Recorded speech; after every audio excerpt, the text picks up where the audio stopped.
Welcome everybody to Let's Talk About Sex. And what a great way to start a morning or end an evening, like where Natasha is. It's evening over there. She's in South Africa. What time is it over there, Natasha? It's 6 p.m. So it's actually a happy hour, family time and all of that. But I'm sure there's a few South Africans joining as well, also listening in. So it's nice and already almost dark. Great. Awesome. Well, I am so happy that you're here. So today we're going to dive deep into talking about how can you approach this topic of talking about sex, sexuality, body parts, what's happening in the body to your children. So we're gonna cover all the developmental stages from 2 to teens. And then we're going to talk a little bit about what are the common fears. And we're going to talk about why is this important? Because I know I put this together because I know a lot of parents who are having fears and worries about it. Parents are worried like, okay, what if I started too soon? Like, what's going to happen? Is it going to make them have more sex or do something more risky? And then, how do I talk to kids? Like, how do I talk to a 3 or 4 year old? And, let's not even start to talk about the teenagers and what's going on in that world right now with everything around electronics, sharing pictures. And, the risks in that world are so much bigger nowadays because of, the social media and everything. We didn't used to have that back in the day.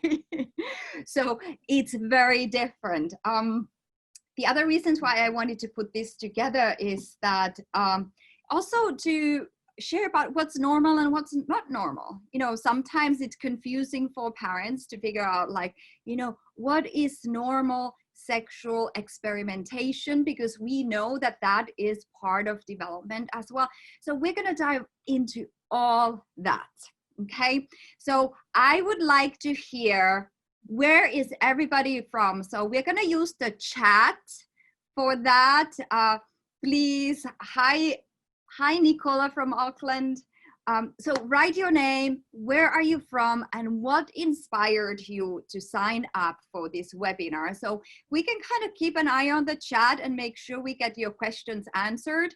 Natasha and I, we're going to have a discussion for about an hour or so, and then we're going to open it for Q&A. But we are going to monitor the chat for that. So welcome everybody. So let me introduce ourselves first.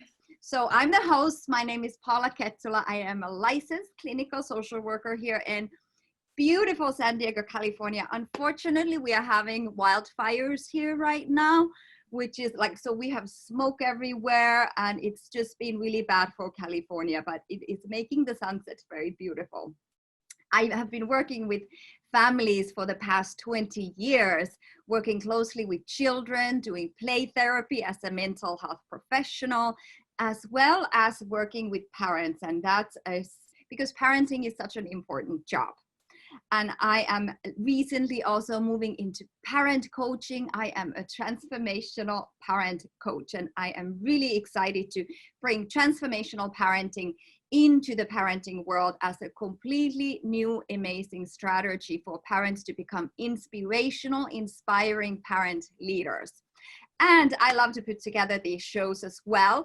In the beginning of the year, I did the Becoming a Peaceful Parent Summit, which was attended by over 4,000 people, and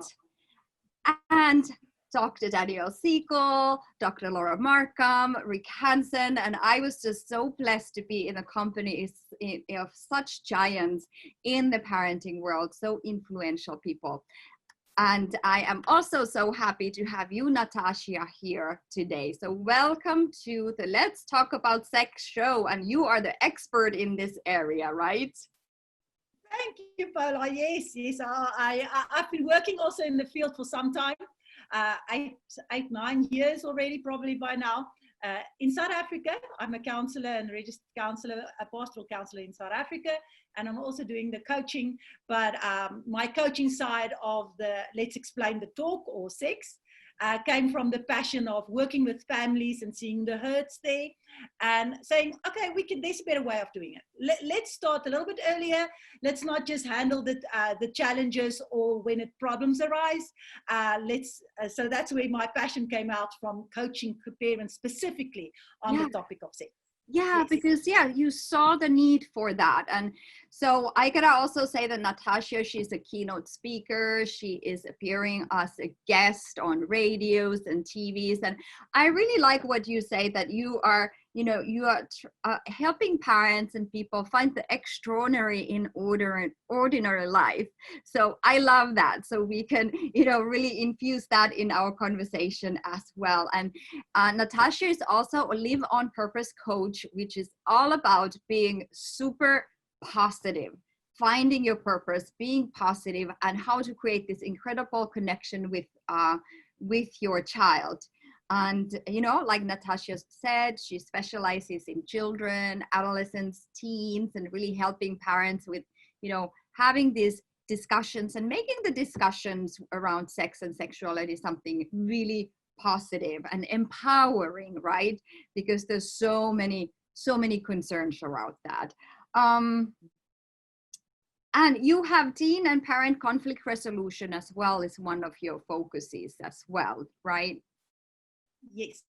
Good. So in my counseling room, I will help them, especially when the teens feel out of control. That's where I, as a third party, can step in and say, okay, there's a way of, let's solve these things together, because we still love each other. We're in a relationship. So let's fix that. So I love doing that. It's those teenage years, they can be so triggering for parents. So it's so helpful to have someone like you to really mediate and help parents with those difficult, challenging situations. So great. Awesome. Welcome, everybody. And again, write your name. Where are you from? I love to hear that, because we are from all over the world. How many kids do you have? What are their ages? And what inspired you to sign up for this talk? So let's dive right in, Natasha. So why do you think it is important to talk about sex? Like, what, can't they just figure it out on their own, and the body grows and they'll get it? Sometimes it's that. Why is it important to talk about this? Well, we as society would like to think that sex is not a big deal, but we intuitively know it is actually a big deal. And when we think it's natural, it is natural, but our consequences and our decisions regards to sexuality do follow us throughout our lives. And I do see that, and I believe everybody on the panel will see and know that, oh, I should have done that, or I wish I did something different, or I'm so glad I did. That conversations we as adults have with ourselves. So why not help our children? So it's really important to start early, that conversations. So, because it's trouble years for our teenagers when they reach teenage years. But when we start early and help our children gently through the process of communicating with them continuously, it makes life so much easier for our children. There's a lot of things happening in their lives, and this is just one more thing. But it's actually a quite very important thing in their life. So why not, if we can make it more easy, make it a little bit less tricky for them, why not? We can help them. And it's important for them to understand we are there to talk to them about it. Right. Yeah. So what I'm hearing you say is that starting early lays the foundation for the development, because development of sexuality, just like any development, like even learning to walk, it follows certain steps. So does development of sexuality. So it's laying that foundation. So when they become teenagers, it's already open topic. It's already something they know about. It's already something that is natural for them, versus something that, should be a taboo or not talked about. So I really like that. That's a really good reason to start talking to kids about sex early on. Great. Yeah. And when you start early, you start positive. Sorry for that. Yeah, so go when ahead. you start early, yeah. So the advantage of starting early is you start positive. Okay, when we delay the conversation, it normally comes up when there's a problem, when you caught your child seeing pornography or did something that you freak out and say, is this age appropriate and stuff, and then you start negative. When you start the conversation, set yourself up, that's a positive way, and that's the advantage of talking to your child about sex and starting early. Then you are the positive one about it. You have the control over the conversation, and then you set yourself up as the main source of information, and that's a very important and a powerful place to be as a parent. So yes, so being proactive versus putting out the fires later on. Yeah, definitely. And there's a lot of fires to put out when you delay. Definitely, especially if you will delay until it's preteen, 11, 12. Then there's a lot of fires to put out. And you sort of almost lost control if you didn't start or at least had some conversation with your child. Right, exactly. And you know what? Now that we are talking about this putting the fires, a lot of parents, I've been talking to a lot of parents, and so a lot of parenting nowadays, it's just putting out fires. It's being reactive versus there is an empowering place to be, which is proactive, you know, thinking ahead of time and really following this natural development of the child and supporting that. So this is again another area to be empowered and being proactive, doing something about it already early on, versus because putting out those fires is so exhausting. Yes. And we know that, or I know out of experience, we can see sexual decision does impact your child in a lot of areas in their lives. It's not just about the physical deed of having sex. It is about their thoughts and their habits and the way they handle stress and anxiety, and it affects their schoolworks and their relationship. So sex is more than just the physical development, and that's important, and we need to discuss that. But we know when teenagers come to us, okay, now I'm jumping ahead, but when teenager comes up to us, we find that there's a lot of when the trouble, when we dig a little bit deeper, there's some things that happen sexually and they feel guilty or shame, or it influences their relationships. And we could avoid that and not have fires being put out and responded earlier rather than later reacting to a problem. Mm-hmm. And that starts really early, like 2 years. We can start. Yes, and we're going to start there soon. But since we're talking about this right now, can you tell us a little bit more about like when you say that like sexuality and sexual experimentation and all this, it impacts all these different areas of the child's development as well. Can you talk a little bit more into that? Let's take a moment to do that right now here, since it is coming up, because I think it's really important to not to like sexuality and sexual development is not separate from all the other parts of the child as well. So can you tell us a little bit how are all those connected? Okay, so how I explain it, maybe I can explain it like I would explain to a group of children. Okay, that would be great. Yeah, so everybody, by the way, take notes, get a notebook. If you don't have right now one, go get one and get a pen and start writing things down, because this is good stuff. So go ahead, Natasha. Okay. So this is a good way for a parent to practically actually use this opportunity to as a fun way to explain to the children. So what I do is I take a nice big beach ball with the colors, you know, with the stripes around it, and I will have it in the classroom, and I would throw it to the kids. And so it's fun to play with this ball. But you can see there's all these different color stripes. Now, we can't take one stripe out and then say the ball is still functional, or we put a little hole in one part of the ball, then the whole ball will deflate and you can't have fun with the ball anymore. Now, with sexuality, it's like the ball, okay? You can have fun with your body, but your body is not separate from your mind and your and your sexual parts. It's all part of the whole body. So now if you, let's use the word contaminate your mind with pornography, for example, it influences the way you think about other people, about other genders, about relationships. So it influences your relationship. So you think you're, oh no, I'm just playing with my genitals, for example. You actually are influencing other areas of your life. And the children, teenagers struggle to focus on their studies, for example. So it's not just that this little ball is separate, so I put this sexuality on a separate place. It forms part of your whole life, your whole being, if you think about the ball. So we don't want to punch a hole in any one part.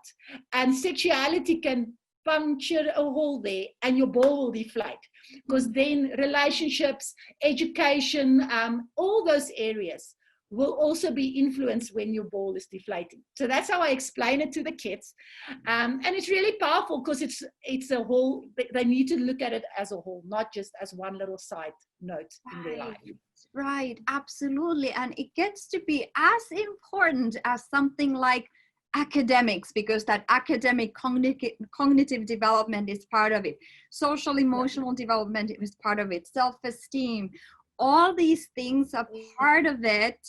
Yet now we have this one part of the ball that, you know, many times parents don't pay attention to, because there are fears in the way, right? So usually we don't talk about these sex and sexuality because there are some fears. There could be a trauma background. Somebody had mentioned it on a chat earlier that, you know, there could be a trauma background, so that like talking about sex and sexuality could be kind of influenced by trauma. And then there's fears, and all that creates resistance. So we don't even go there. So let's talk about the common fears, like the fears that parents have about talking about sex, because and write it in the chat as well. So go ahead and type right now, what are your fears about related to talking about sex? And I want Natasha you to talk about it as well. So we can probably realize that these are very common fears, that a lot of parents are having these fears. So in your experience, what kind of fears are coming in the way for parents to really talk about this? So the biggest one, and the first one that most of the time light up when I talk with a crowd of parents, is they would say, my child's innocence, I will go away. Mm-hmm. I would deprive them of their innocence. They're too young and I can't talk to them. Okay. And it's really interesting that is one of the biggest fear. And then the second in line is normally, I don't want my child to know about my past. I don't want them to know what I did, and I don't want to have them asking questions. Okay, so that is the second one that I find, and that maybe relates to the one that it might be trauma, or there was just something that they regretted. And that makes it really difficult for parents to start the conversation, because they don't want to go there. Maybe I can talk about the first one first, about trying to you're thinking you're going to take your child's innocence away, because that's really important. Because when people hear I talk about sex, or how parents talk about sex, they say, oh no, my child is only 8, I don't need to hear that. And then I would say, no, we need to start at 2. They say, no, you can't do that at all. And it's a misconception, because I'm not sure if you guys know Benjamin Spock. He's a pediatrician, and he said, well known, that he said, the more you talk to your child about it and give him accurate information, the less compelled your child will be to go and find out for themselves. And now think about it.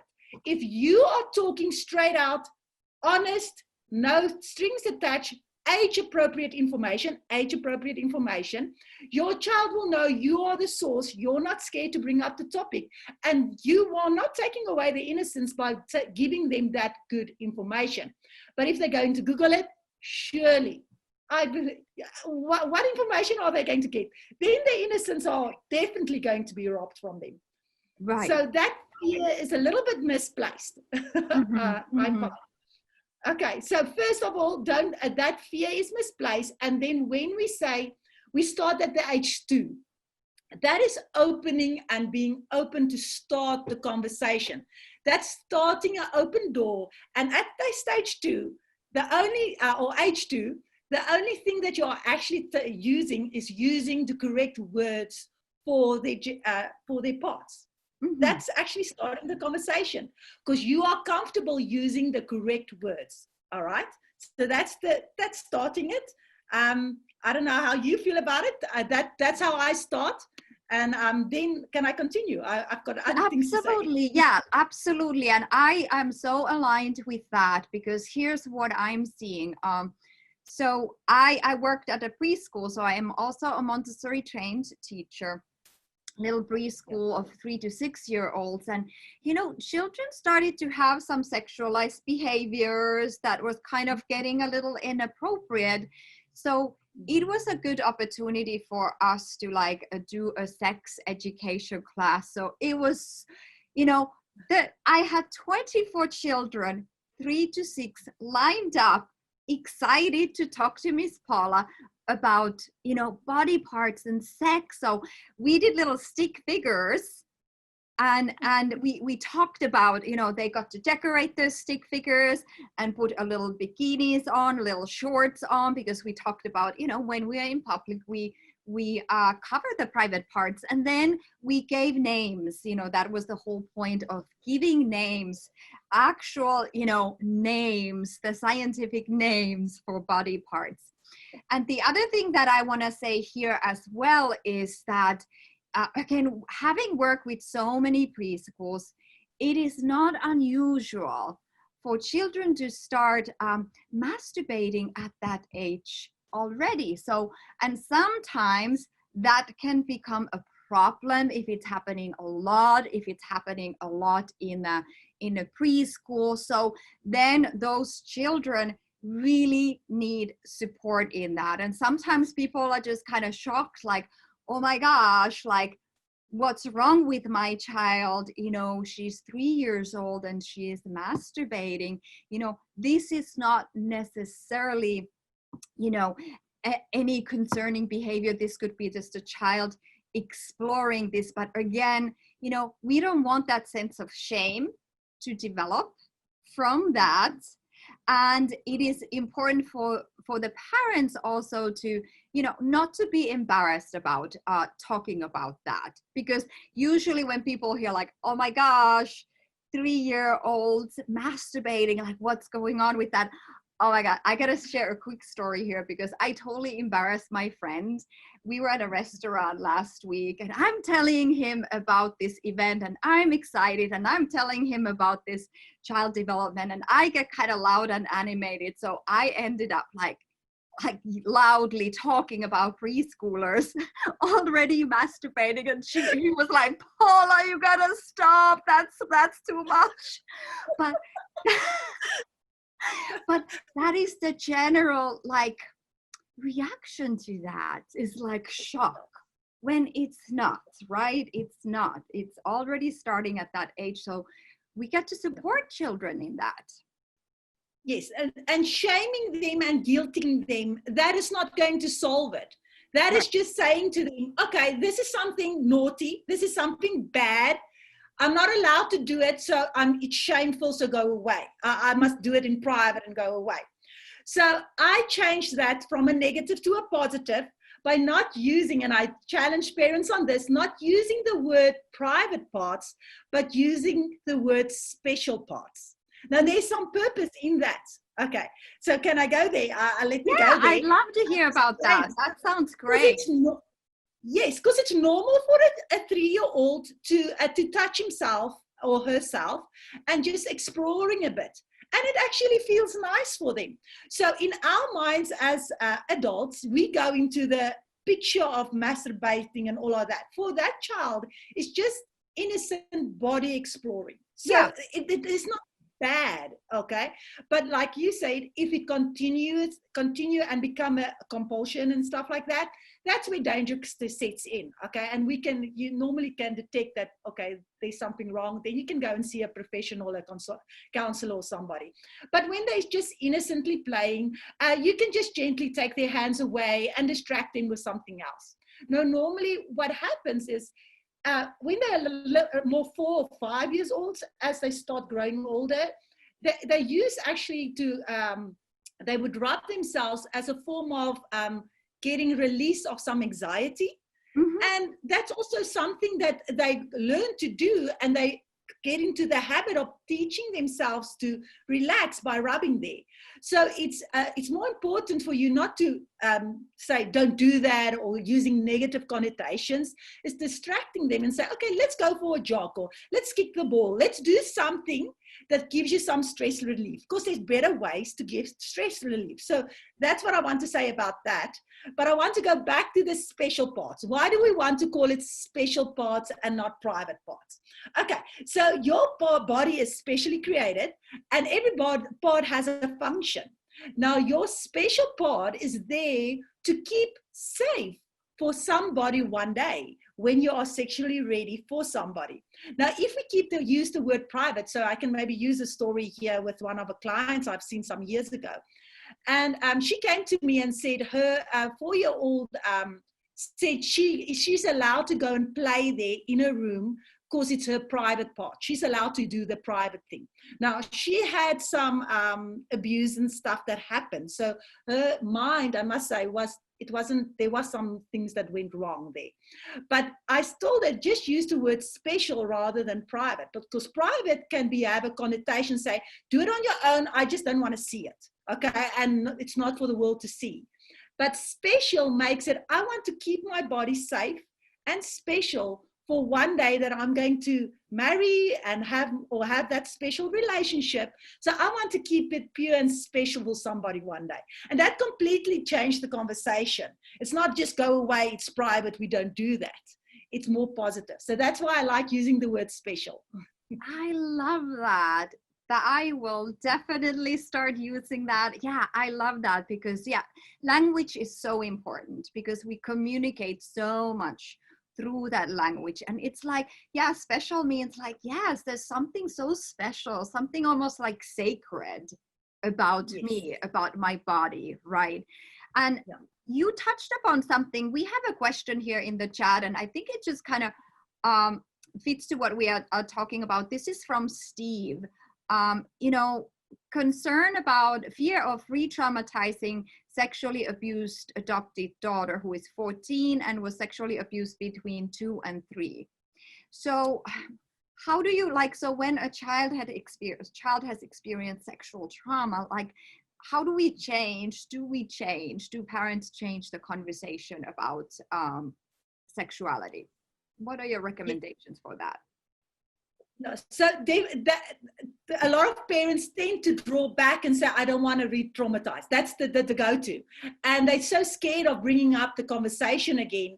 And that's actually where they need to, and the child actually wants to. They don't understand the difference between what is right or what is acceptable or what's good and healthy and what's wrong. So that child already doesn't understand the difference.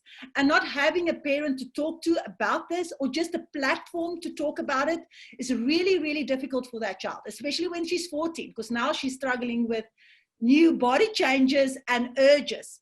And definitely that urges now, that feeling that that's just normal, body is changing, I feel the urge for that. And now when it's connected to a negative experience, sex will always be bad in her head. And it's actually not bad. Sex is good. Okay, I believe sex is good. It's great in a marriage. It's wonderful. It's intended to have pleasure and stuff in a safe place. But that safety of hers has been broken. So now we need to actually do damage control, but I will definitely open the conversation, but be sensitive to where she is, okay? So I would start, the best place to start is to define love, okay? To define love for a teenager, that's really important. Now, defining love, I actually do already at 5. Your child need to understand the definition of love. There's a difference between pornography or sexual abuse, all of that icky stuff, sex and love. Okay, and the children don't understand what's the difference between love and sex, because they are making love on television. So sex means love. So that's confusing. So I would start by defining love for my child, especially for somebody who has been abused. Start there and start the conversation. Okay, and it's easier to start with the definition of love than going into the abusive side, and then work on that relationship and then it will unfold as you go along. But I won't just stay quiet. Please start the conversation. Yeah, great. So what I'm also thinking about, and what I'm hearing you say, that it's also really about parents being comfortable with their own sexuality, parents being comfortable with their own, kind of experiences around sex. So I also having that as a starting point is exploring that for parents themselves, because if it's something that is just like you said, it's something beautiful, it's something natural, and that's just like, part of life, it's one of those things in life that that is connected to this beautiful expression of love. But for parents really to work on them being comfortable about their sexuality first, right? Yes, and you know what we need to do, and I've got 3 things actually I can say about to the parents about getting over their fears. So the first thing I would say is not about you.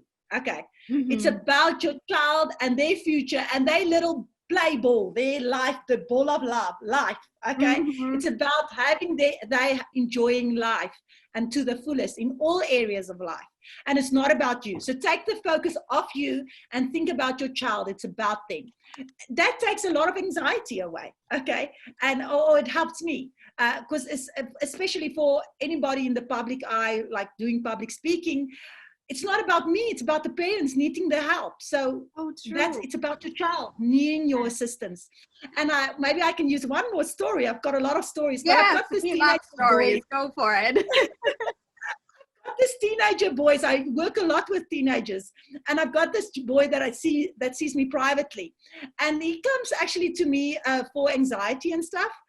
And he told me, "Ma'am, why do my parents just want to worry about my schoolwork and sports and all these things that are not so important?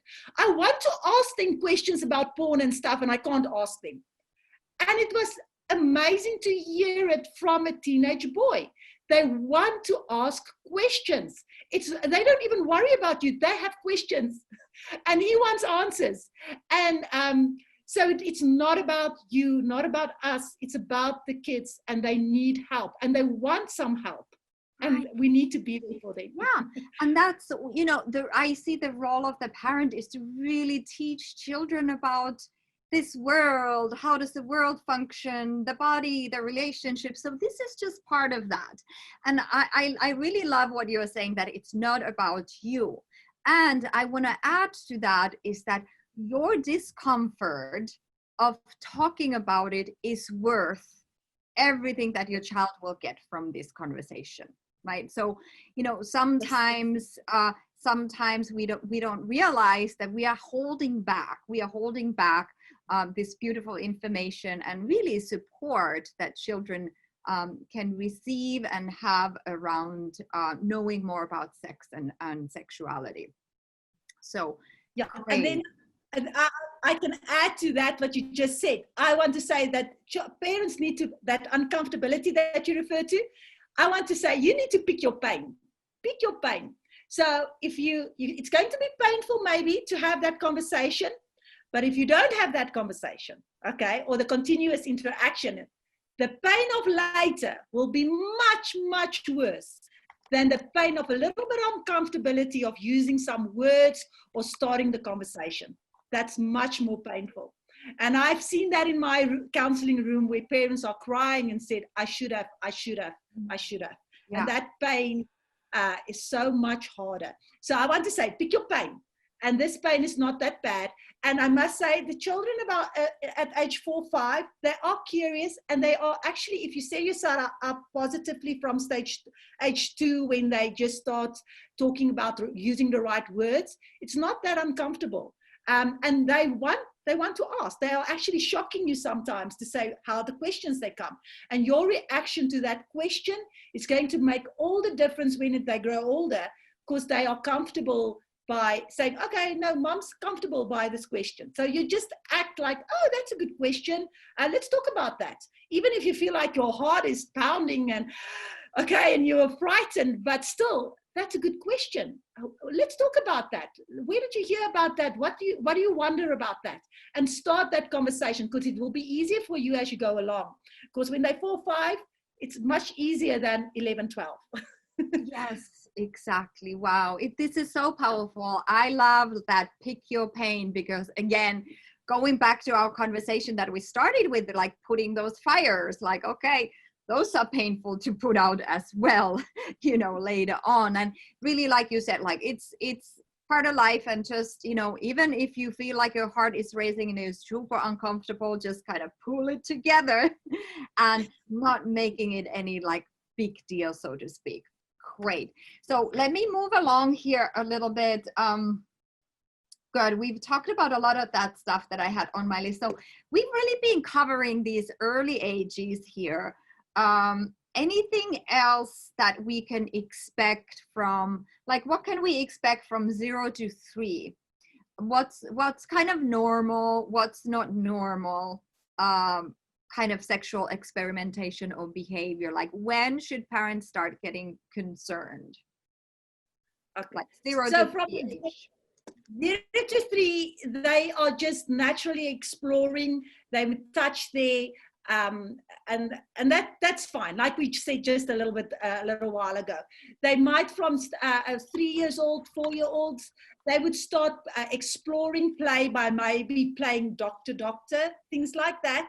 Okay, you just need to be aware of that, but it's not allowing them to go too far. So what you can do is you can notice that they are playing doctor, but don't let them go and play doctor behind a door, closed door. And teach them then what is appropriate. That's where we want to use private, in saying the sense that your friends are not, your special parts are special. So your friends are not allowed to touch and explore your special parts, and likewise other way around. And then also about adults, they need to understand what is appropriate touching and not. So you can see actually with children that has been exposed to things that are not, it's much more sensual touching and stuff that's not age appropriate. It's just like reaching out, and little boys keep on touching there, especially when they're 3 or 4, just gently taking their hand away, or just say kick the ball or do something with me. That's fine. Don't let them play behind closed doors and go further. That's not necessary. We can be on top of things. That's where danger starts to set in. Okay. Yeah, because then it like leaves the child alone with all this stuff. And again, that sense of shame and confusion, I could imagine, can develop when they're kind of left alone with that. And it sends this message like, okay, it's just something you do, behind closed doors. So I really love that. Anything else about this age that you would like the parents to know, or that's important to know? So this is where they also are potty trained. So, teaching them to clean their body parts, that's important, okay? So that's where your conversation will be. So you will say, clean your penis or your vagina. So we use the correct words in that time and say, and that's good. You can go to the toilet on yourself. You can see that's a little bit more practical, but stay practical. Use the word special parts, and that is where they need to naturally develop and know. So they when to go to the loo and stuff like that. And that's natural child development. Okay, so we don't need to be too much worried when they are touching there and stuff. Right. Okay, great. How about 3 to 6? So let's move on, like 4 to 6 year olds, like when they get to be like 4, 5, 6, even 7. What can we expect at this developmental stage? Okay, so the children definitely might explore more, because it feels nice, okay? And we shouldn't scold them and stuff, and be sensitive to their age, because now it depends on what they have been exposed to. So let's say take that child that are playing doctor here by age 4, because they do that 4, 5, okay? And they are exposed to maybe a friend whose older brother has shown them to play, and they don't understand the difference between this is a new game, or this is something that we shouldn't do. okay, or not shouldn't do, but this is not okay for a friend to touch me there. So there it starts to get dangerous if we're not sensitive to that. So that's important. And then also that's where they start to experience fears and anxiety, and where they are touching there to comfort. Okay, so we need to be aware that when they are maybe doing that for comfort reasons, we need to make sure we're teaching them other healthy stuff to self-soothe. Okay, and not to use that as a self-soothing method. Okay, so that's important. And that a big thing is that's where they will also start asking where babies come from. And that's where the parents got, at 6. So yeah, so what do we say? So let's talk about that for a moment, because yeah, I think there was a question earlier here. Let me see. Okay, yeah, so there was a question from Vera that asked, I have started having the talk with my 10-year-old. Recently, she saw a sex scene in a movie and asked me if my husband and I have done that. And so how to answer that? And then also, can you answer the question, like, where do babies come from? And like, what are the best ways to like respond to that? Okay, well, don't shy away. That is good that when they saw that and they have questions, they need to get straight and honest answers. Okay, so that's a teaching opportunity. So it's unfortunate that the child has seen that. So we don't want to be the, how old was she? I didn't get 10 years old. 10 years old. Oh, that's not too young. So that is a good place to start and say, okay, what is happening? Because at age 10, we actually need to say what is happening. So at age 6, we want to say it's when a mom and a dad gets together and the seed and the egg comes together. So we'll be more practical about the biology when they're about 5, 6, saying the egg and the sperm comes together, and maybe use the word special hug if your child doesn't understand yet and they're quite young and that hadn't been exposed to stuff like that. But when they have been exposed and 10, that's a good place to use and put on your brave face and say what's actually happening there. Okay, we don't need to show them the rest of the scene. I would rather stop doing that. But I'll be honest and say, yes, when somebody love each other, okay, like daddy and we do, your daddy and me, okay, we do that, and that's special. Now, remember, we talked about special parts, and that's why it's so special. We sharing that just with each other. Now, seeing this on television takes away that specialness. And that's why I don't want you to see this, and we don't watch this, even me and your dad. So I use that as an example with me and my husband. We don't watch those type of scenes together because it's special for us. And that's why special starting at 2 is so important, because when you're going to have this discussion, we need to say, okay, that what television is showing as sex and love is not what it actually is between a husband and a wife or in real life. It doesn't look like that.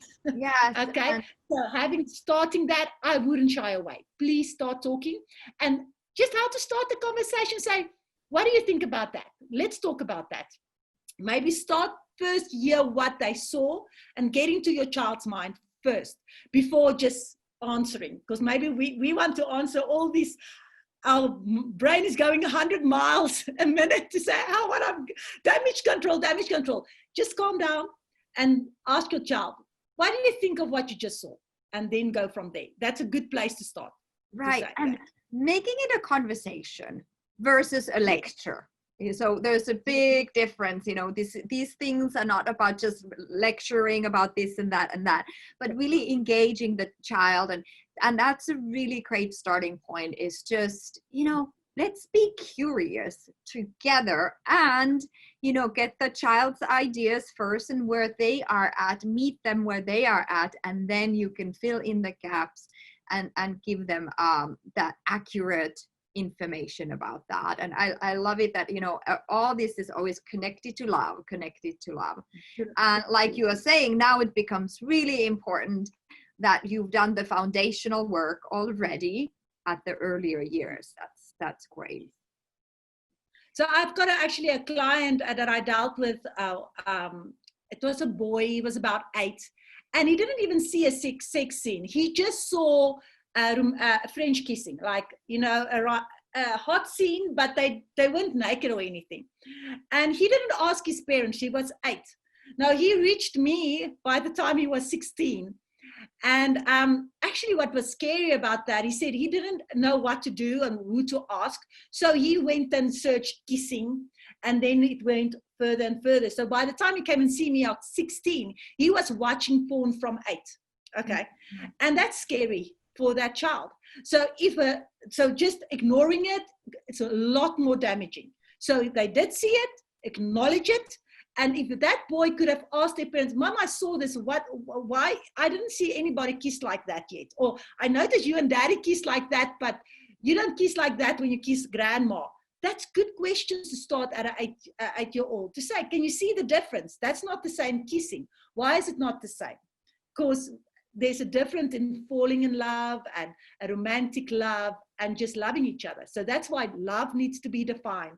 I need a whole session just to define love. Oh, yeah, I'm already, my brain is going, Natasha. I'm like, okay, we're going to have several of these sessions, because we could do like for each stage and love, like starting with that. And so important. And what I would love to know next, and I think maybe this is what many of the parents are thinking about that. So because children are exposed to so many things on TV and even social media and stuff. So what are some rules and guidelines around that? What kind of guidance do you have for parents about, movies and TV shows and things like that? And what are the ages that children can be exposed to more? And I just feel it's so hard. It's so difficult sometimes to know and kind of control that, but it's so vital. So tell us a little bit about that and what advice you have for parents around that. Okay, so this is going to take some work from the parents, but it's worthwhile. That's again, pick your pain. Okay. Yeah. So I wouldn't, because a lot of parents ask me, on what age do they need to watch this sitcom or this, especially that pre-teen sitcom type of shows, and when should I get a phone, all that tech stuff that's dangerous, and should they have Instagram and all of that. So I try to move away from setting the age there. I rather say, have you set your foundations of what and your influence on your child and your values? Have you teach your values, your standards? Have you taught that before you ever go to just saying, okay, it's age 13, so you can watch it? Because that's not a good enough guideline. What somebody else says 13 is okay, and what I say 13 is okay is not okay. All right. So and you then leave your teaching opportunities up to the world, to the world's impression, to society. And what happens is the parents say, oh, but I taught you better than that. They know they're not supposed to watch porn or something like that. I've got this other guy that said, no, he knows it's wrong. Okay, but your assumption, your knowing that he thinking he knows it's wrong is based on an assumption. Your child in his mind doesn't understand pornography or understand this is not supposed to be seen, even if he's 13. Okay, if your values has been set clearly from that, when you had still influence in your child's life, then he will be able to discern. So that's why I say you might not like it, because it could be hard work, because you need to sit with your child and watch what he's watching. Okay.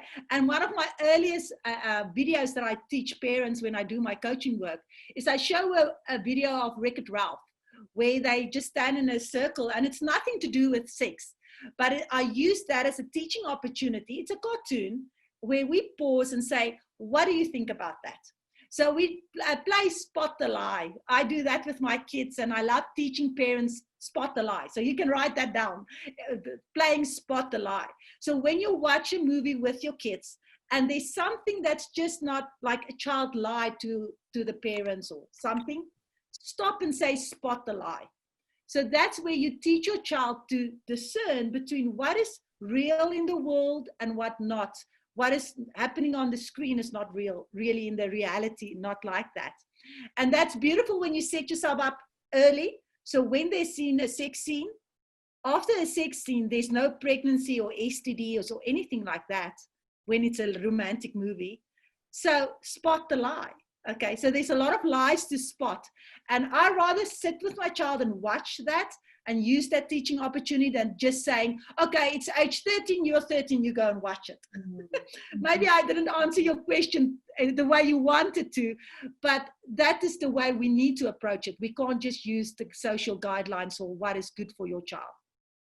I love that. And I am with you 100% on that, that it's like, yeah, how will children otherwise know? Like they need to have the foundation of values and principles. That's their cornerstone that they can then later on kind of like discern, like you said, you use the word discernment, discern like what is the lie, what is not true, what is not, what doesn't align with these values and guidelines that I have received from my parents. So important. And yeah, kids are at very different ages or like developmentally, even though they chronologically might be same, they are in very different places emotionally, socially, and otherwise. So put in the work, so to speak, for parents to really like, yeah, and not using the screens or games as a babysitter, as something that's just gonna like keep the kids busy and distract the kids from, getting in the way or whatever it is. So because yeah, the danger is leaving kids exposed to stuff that they are not ready to be exposed to yet. Definitely.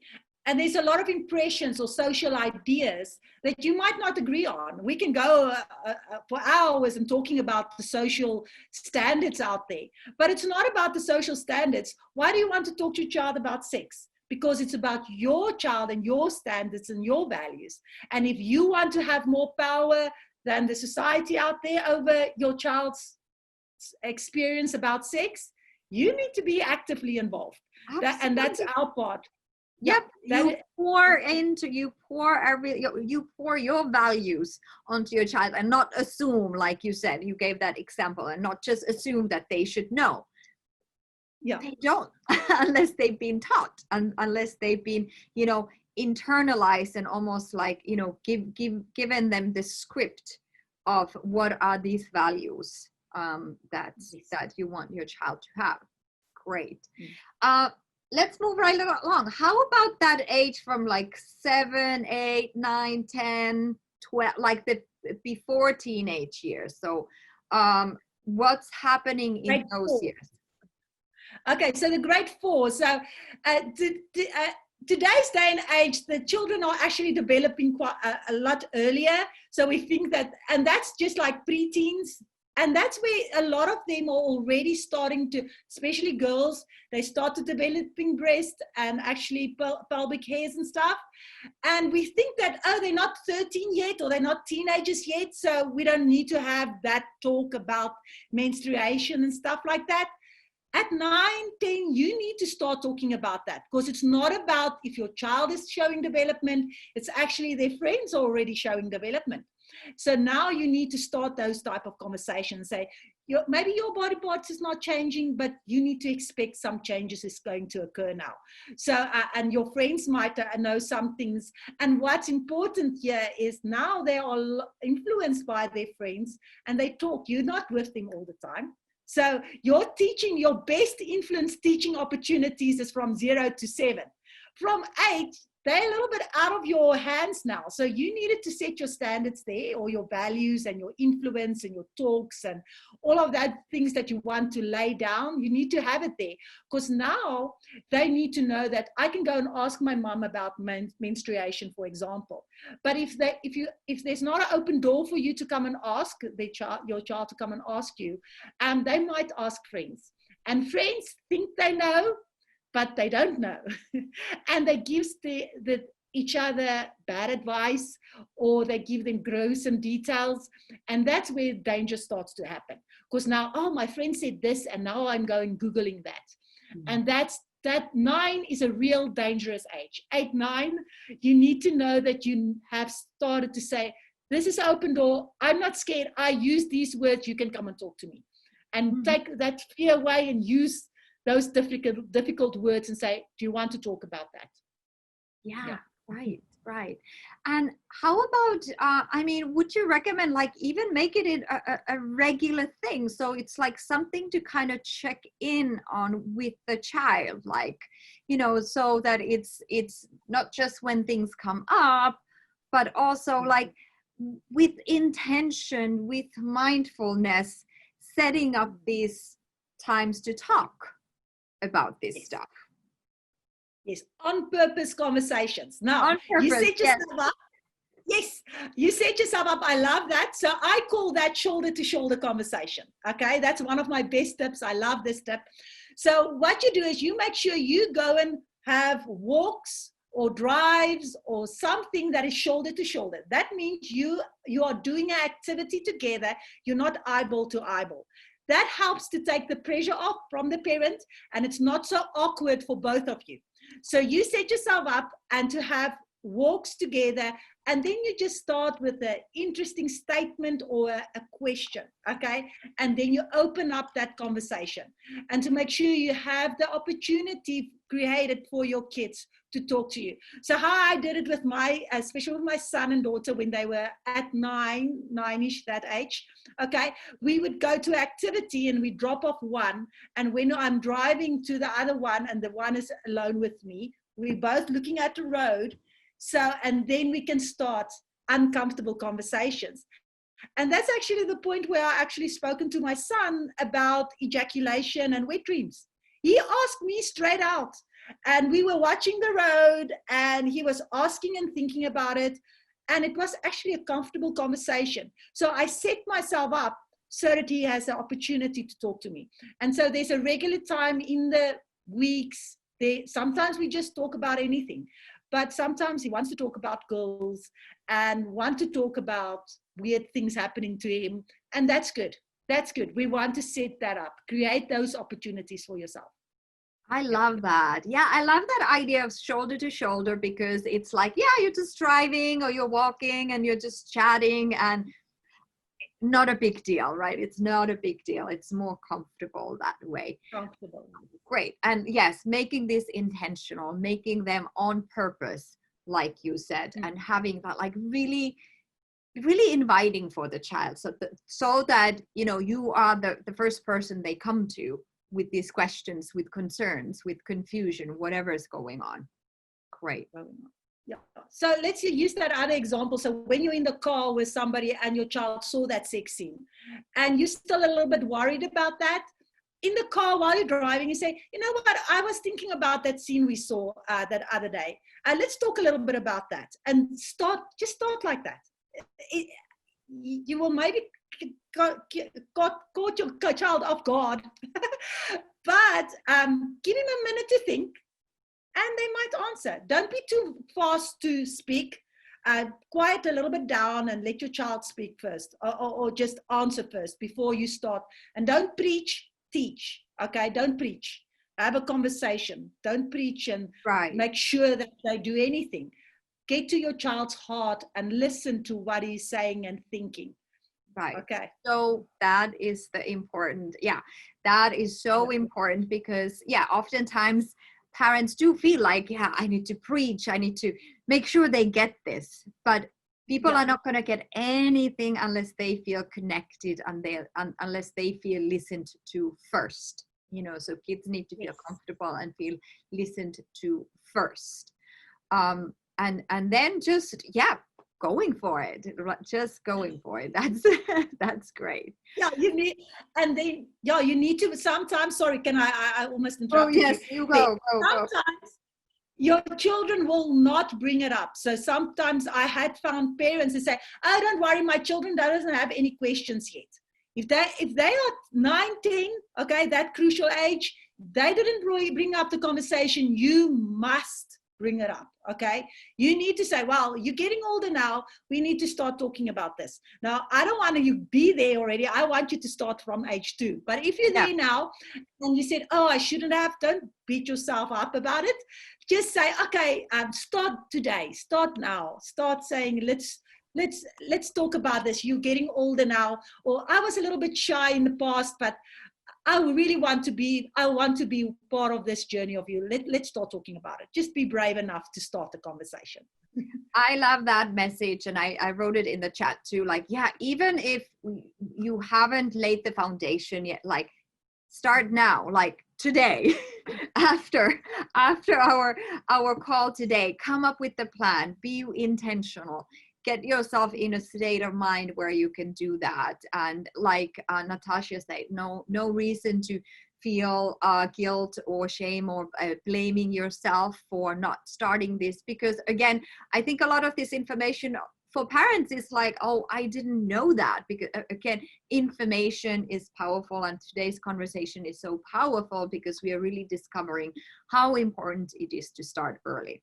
So let's move on to the teenage years now before we start wrapping up. And I wanted to let you all know that Natasha and I have a special free gift at the very end, so you get to sit tight until then. How about the teenage years? So now different things start happening in the body, and the body's developing more, and really like the sexual identity is developing, and the peer group has more influence, and the kids have more independence. And what are some things to expect at this age, and what are the kind of the main strategies for parents to really support their teenagers? Okay, so first thing I think is to stay calm. That's maybe sound. Yeah, stay calm. Yeah, calm down, everybody. Take deep breaths. Take deep breaths. Yes. Okay, so we need to stay calm and learn to respond and not to react. Okay, so what happens is your child might tell you a dirty joke, and now we overreact, and our response to that joke, or that bad language, or the comment, or maybe the way they dress, or something like that, is actually pushing them away. And that's the place you don't want them to be pushed away, okay? They are exploring. They are trying to find their identity, like you say. And any sexual arousals and stuff is unfocused at that point. They are just feeling urges, and it's hormones, and it's stuff happening. So it's not focused. So sometimes parents overreact by, oh, my child is just turning out to be the worst, or something like that. We tend to go to the worst case scenario. But it's not focused. That sexual arousal is just part of growing up. Now, if they have a safe place to come and talk to you, and you're not overreacting, you are responding, that is the safest place you can be as a parent, okay? Knowing that your child can come to you with any questions. Now, they might not want to because they're teenagers now. So you might need to check in sometimes, okay? Right. And that's fine. Create that shoulder-to-shoulder conversation when they are 9, 10. So when the rocky roads is ahead in the teenage years, you can continue that. So that's important to start early so that you can continue that conversation. Now, in the past, unfortunately, it was, okay, you're 30 now, you're becoming a man, and we're going to go out for hunting, or, that type of old fashioned, or we're going to have the talk now, and that's too late. You can't just do it once there. It is a continuous conversation, and now just having that one conversation, that's preaching, and your child is not listening. So that's where it's a dangerous ground to start preaching now all of a sudden about your values and what he should and shouldn't do. Okay, it needs to be a natural flow from early age where it's a trusting relationship to talk to them about it. Right, going to that beach ball example, like that, using that as an analogy that your child is that beach ball, has all these different aspects of development, and to really nurture each aspect, equally.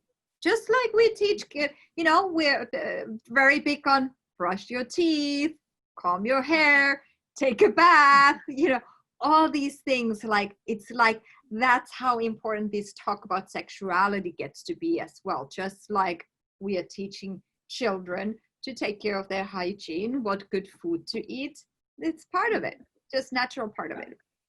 So okay, so one big question that I get a lot from parents is this dressing. especially girls, they are getting to those teenage years and they are starting to like, you know, dress in a like more revealing ways. And that's important. But like expressing oneself through the hair, different hairstyles and styles of dressing. So what guidelines, like what I know that there isn't like any one, you know, cookie cutter answer to this, but how could parents address that? Because there's something to be balanced between the teenager self-expression and then, you know, the way they are showing up and the way they are, you know, kind of presenting themselves to the world. What kind of guidelines do you have for that?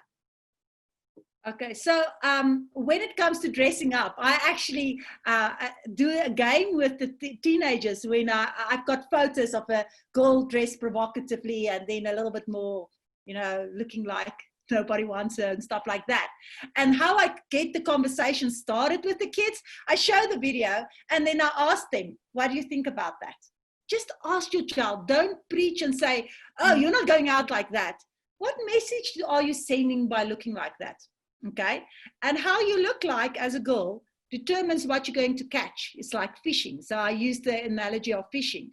So what bait you are using, if your bait is your body, what type of boy are you going to get? Okay, but we only go to that conversation after we ask, what do you want? What do you think about somebody dressing like that? Just first getting to them and ask them, oh, do you think that's pretty? Okay, what's pretty about that? Talk to your child, get into their mind, okay? And sometimes they say, okay, and then after you affirm them and talk to them and try to understand their world, then you only have an opportunity to start talking. So I call this a salute, like a salute, okay? Maybe I can share that. So we use each letter in salute for something specific, okay? So this is really powerful when they reach the teenage years. Okay, so salute means showing honor or respecting another person. So we need to respect our teenagers' experience and their world. It's not the same world today than we grow up in, okay? So we need to respect their experience. So what does the S show? The S stands for show that you trust your child, okay? That you trust your bringing up and that you can trust their decisions, okay? Now, if that trust, if you can't show that you believe in his ability, then you need to go and do some damage control. So show that you trust your child. And then first you need to affirm their emotion. A is for salute, is S-A, affirm their emotion. They are allowed to feel the way they are feeling. Don't tell them, don't just shrink off their emotions that it's not important. They are allowed to feel the way they are feeling. And that is true to their experience. Honor that. Mm-hmm. Show that you understand that feeling of them. All right. So that's really important because their feelings are not wrong. Sometimes how we act on our feelings can be not so great. Okay. So, but the feelings are not wrong.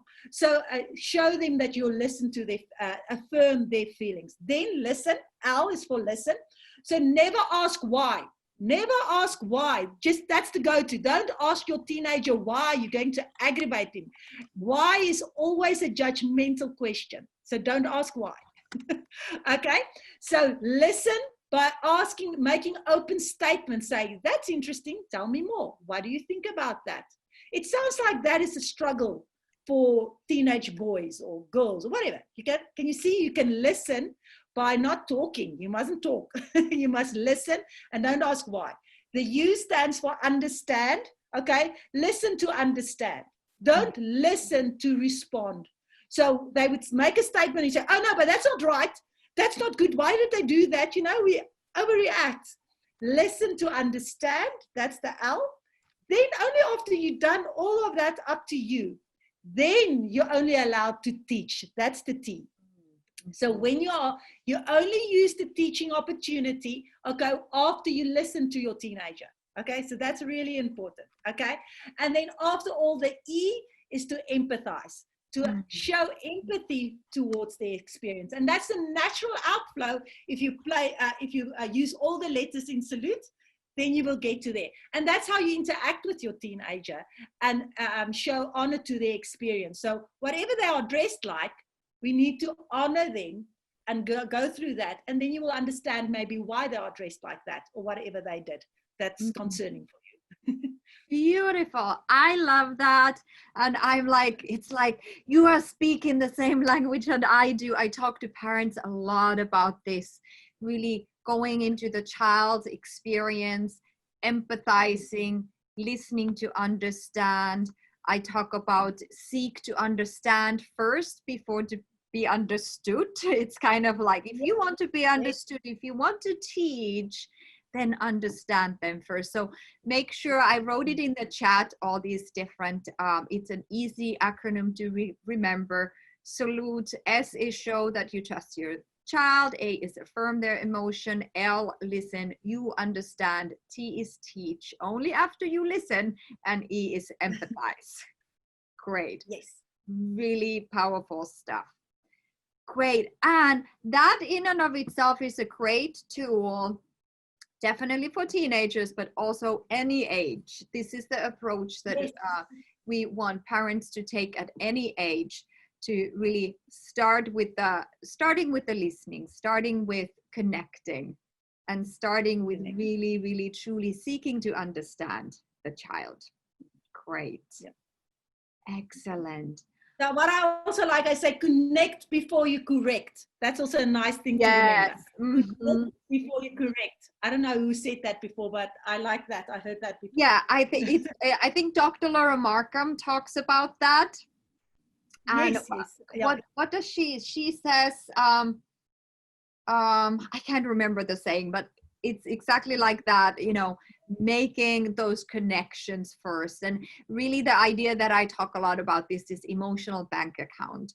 So making sure that your child's emotional bank account is wealthy, is rich with love and attention and feeling important and acceptance and all these things, so that when you do need to correct, there's not going to be a blowout, because there's space in that emotional, there's capacity to tolerate that correction when the emotional bank account is filled with all these beautiful things. So yeah, very, very similar to that concept and idea as well. Yeah, yes. Connecting before correcting.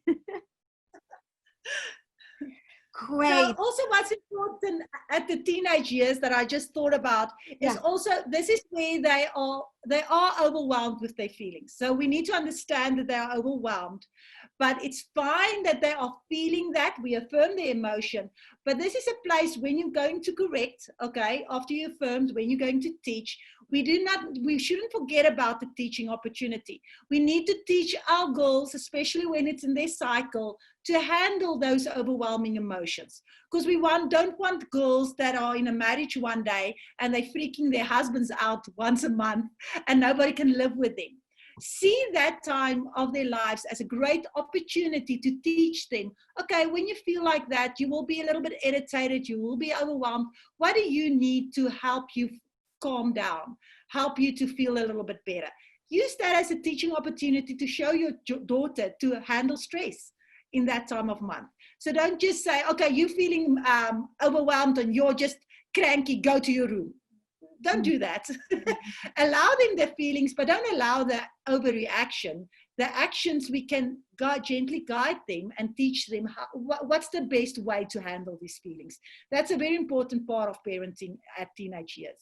Absolutely. And that is so empowering to teach, young girls and young women really to like how to handle those feelings, how to respond, and how to still enjoy life and be connected, be socially connected, and do your things even with having this big emotions. It really teaches them that regulation and teaches them like, okay, we can choose our response. So there's this response flexibility idea where we could be feeling whatever way we're feeling, and we can choose how we respond as well. And already teaching children that.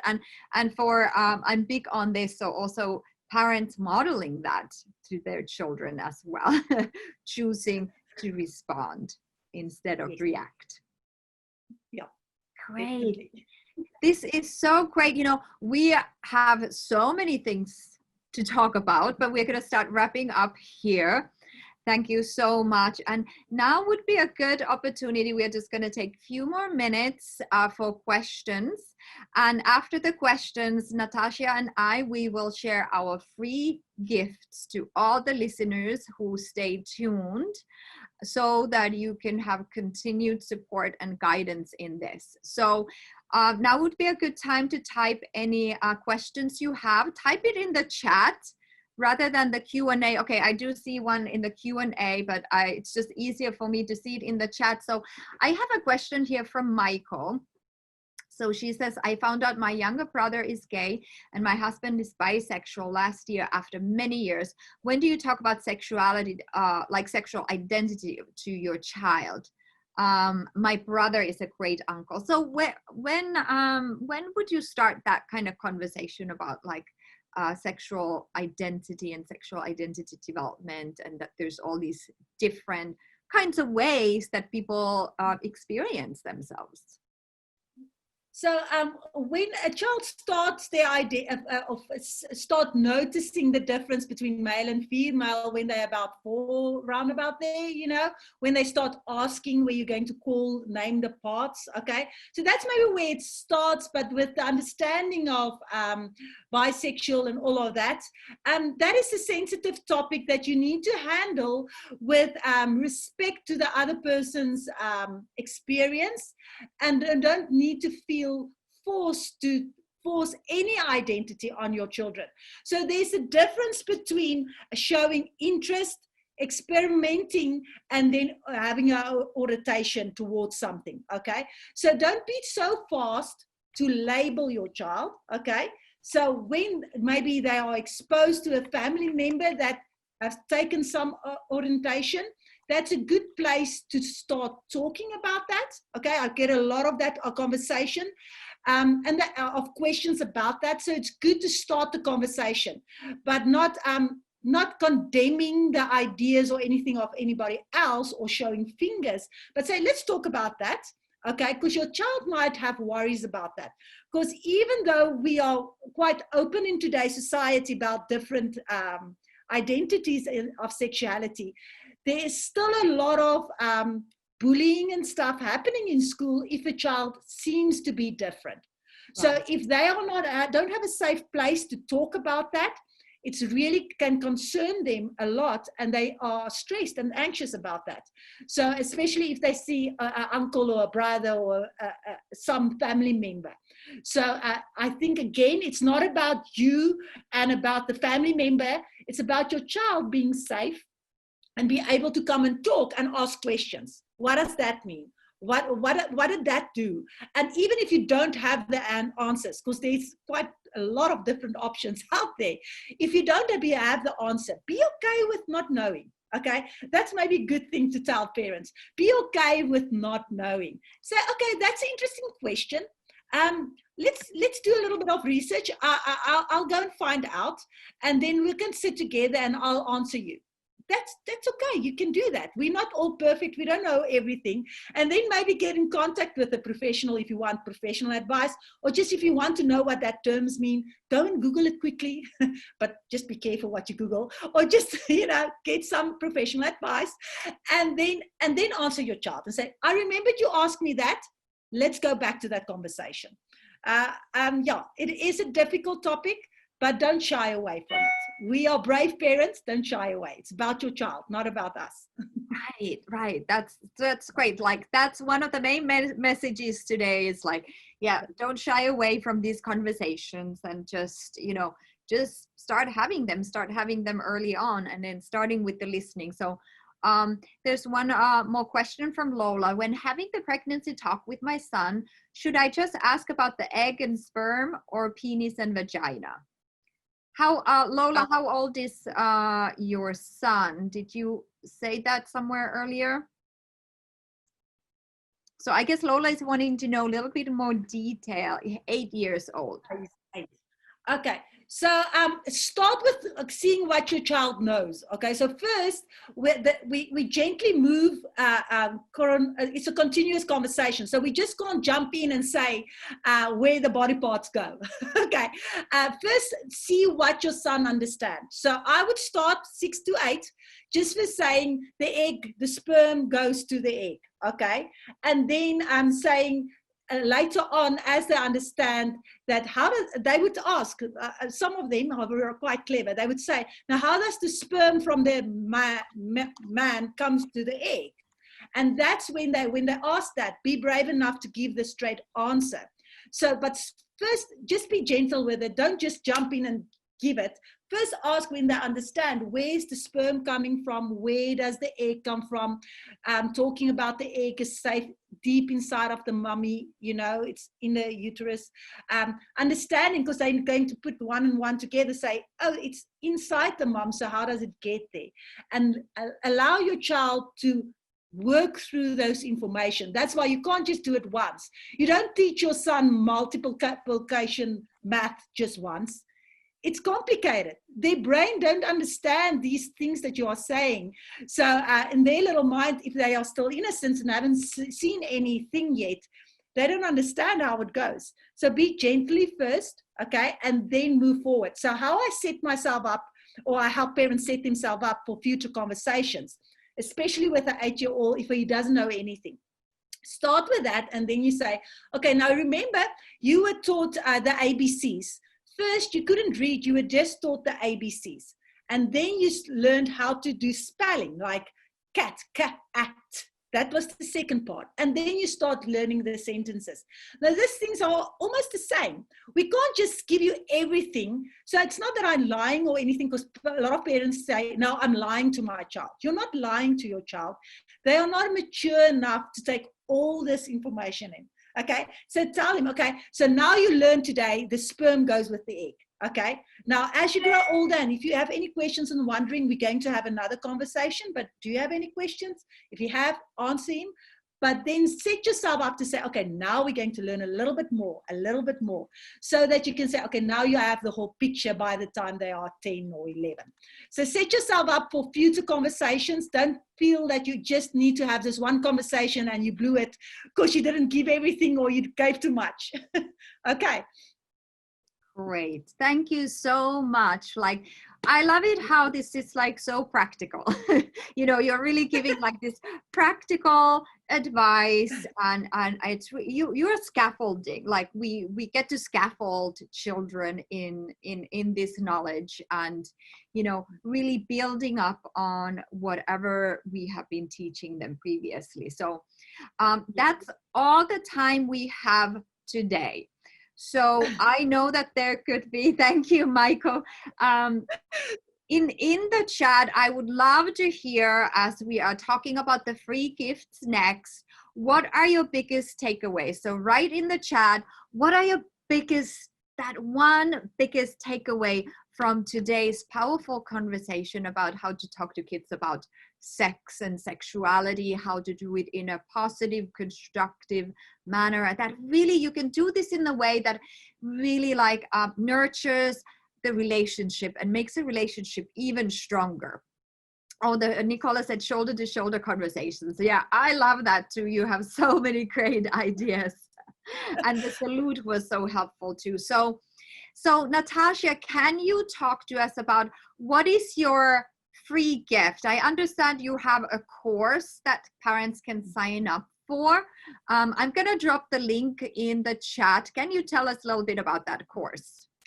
Okay, so the course, or the free gift is a 45-minute seminar that I normally give at schools. Can I refer to? You want me to refer to that one? So yes. That's the gift that Okay. So please, yeah, you guys can go and watch that 45 minutes. It's actually, I go to schools and they pay me, or at churches and stuff, to do this specific seminar. It's a four tips to get the conversation started now, and especially about passion and love okay, and setting your message positively. So that's where I go into detail in that. That's a real powerful session of 45 minutes. I think you will have a lot of tips there, practical ideas that we didn't discuss here today. I think I do refer to the shoulder to shoulder, but all the others are new ideas. So I think you guys will enjoy that. Go and watch that. That's why I enjoy doing that. Do you happen to, I don't know if I have that link for that. Do you happen to have the link available? If you do, can you drop it on the chat? So people, there we go. Okay, yes, that's what I had to, yeah. So click on that link, copy and paste it right now to your browser so you have access to that, and you can take that course and have more of your questions answered as well. So I also want to drop my free gift, and then also we are going to be sending out a replay, so you will have you know, this information in the replay. And there's my free gift. I've been loving this, so I'm doing free vision in action calls with parents. It's a 45-minute free call with me individually, where we are going to get really clear on 3 things. We're going to get clear on what's not working for you as a parent. What is your vision? Like, what do you want for yourself and your family as a parent? What kind of parents you want to be? How do you want to show up to your child? And then we will also talk about, like, well, what's stopping you? What's coming in the way? And since we have just had this talk today, we can even make a specific vision for you around how can you start these conversations about sex and sexuality. So you can set up oh, let me send, so Natasha, your link, it was just going to the panelists, so let me drop it here. Oh, okay, I see now. I see it twice. Yeah. You're like, I'm putting it. There you go, guys. Now it's there. Oh, sorry. It's not that. Okay, sorry, I didn't see that. So make sure that you take that, and then my link right there is the Vision in Action call that you can set up for 45 minutes. Book it as soon as possible. They book fast, so we are here to support you. We are here to be in service. One final thing, Natasha, how can people get in touch with you if they have specific questions for you? Can people reach out via email or to your website or something like that? Yes, so my website is letsexplain.org, so they can go and visit there. They can also book a session. My contact details is there. They can book the 25 minutes if they have some questions with me. Okay. I do have a program where they don't need to speak with me directly. They can just do the digital program. So there's a few options that they can get in contact with, but letsexplain.org, or my email address is natasha@letsexplain.org. So they can also contact me via email. I love to talk to parents. I love helping, and I love this topic and seeing that the children are making healthy decisions for themselves. Right. Empowering. Yes. That's what we are all about. That's why we have joined forces, because we both feel the same way. So you guys have lots of resources here. You have the talk by Natasha. You can book a 45-minute call with me. You can go to Natasha's website. You can book the 25-minute call with her. So we just want to set you guys up for success with your kids and have these positive conversations about sex and sexuality, and really like taking the shame and the blame and the guilt and all these things away, and really creating this connection with your child that like helps. It's a gift for them, because when they grow up to be adults, sex and sexuality can then be something that they truly enjoy, and it's enjoyable part of life, versus something that is stressful or has a lot of negative connotations around that. So thank you so much. I so appreciate.